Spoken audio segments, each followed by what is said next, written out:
எத்தனையோ கோவில் உண்டு, எத்தனையோ சாமி உண்டு.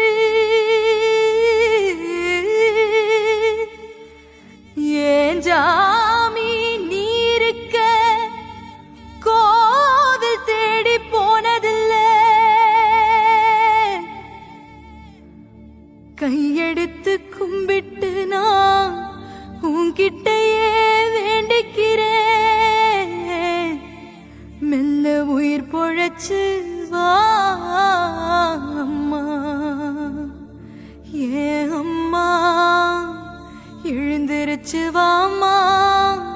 மனசு பதறுதம்மா, செல்லம்மா செல்லம்மா வா அம்மா.